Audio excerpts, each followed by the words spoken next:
Hello and welcome to ILTV's Evening Update. I'm Aaron Porras here with the latest news from Israel.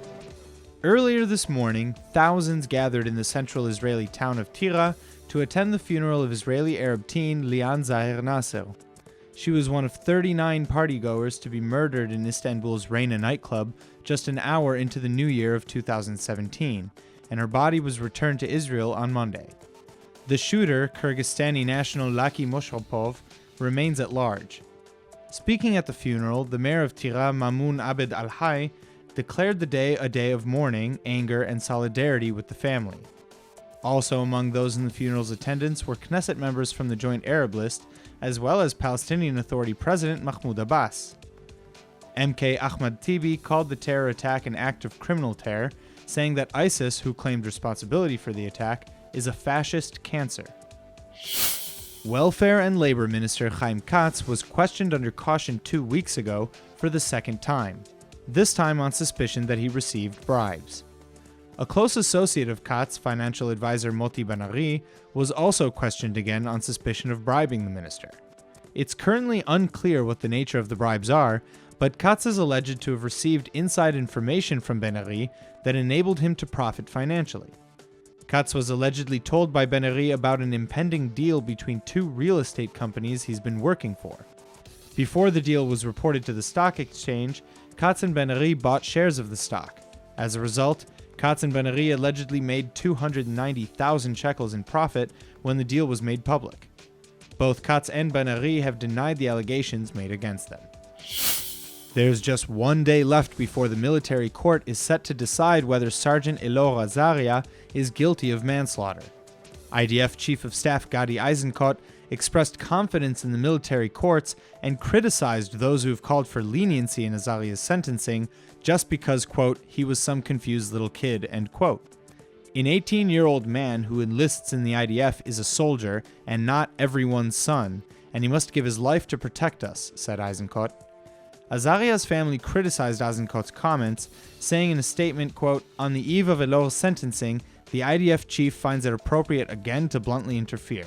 He is coming out against the notion that we are sending the ones most dear to us to the army under the belief that they are being entrusted to commanders who are worthy of it.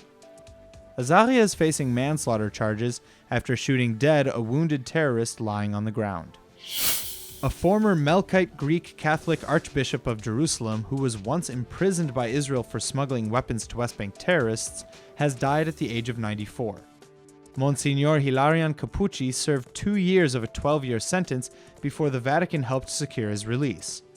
Palestinian President Mahmoud Abbas offered his condolences and described him as a great freedom fighter. The Vatican confirmed his death, but did not exactly say when he died, nor did they give any more details. In 1974, Capucci was traveling from Beirut to Jerusalem in a car bearing Vatican diplomatic license plates when he was stopped by Israeli security forces. Inside the car were 4 Kalashnikov rifles, 2 pistols, ammunition, and grenades intended for members of the PLO. Capucci insisted he had been forced to transport the weapons, but an Israeli court convicted him of smuggling and sentenced him to 12 years in prison. He was freed in 1997, following a personal appeal by Pope Paul VI.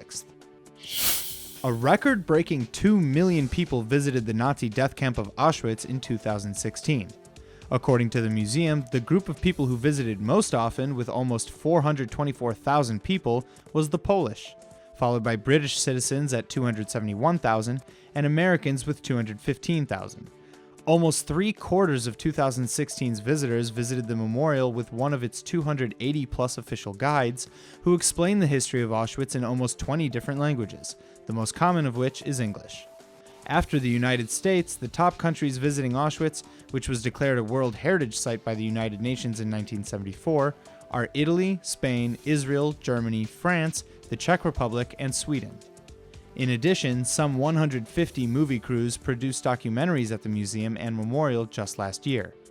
The museum will mark its 70th anniversary since its opening this year. That's all for now. Tune in to ILTV for our main daily broadcast playing after this. I'm Aaron Porras, and see you tomorrow with our morning briefing from Israel at 8 a.m. Eastern Time.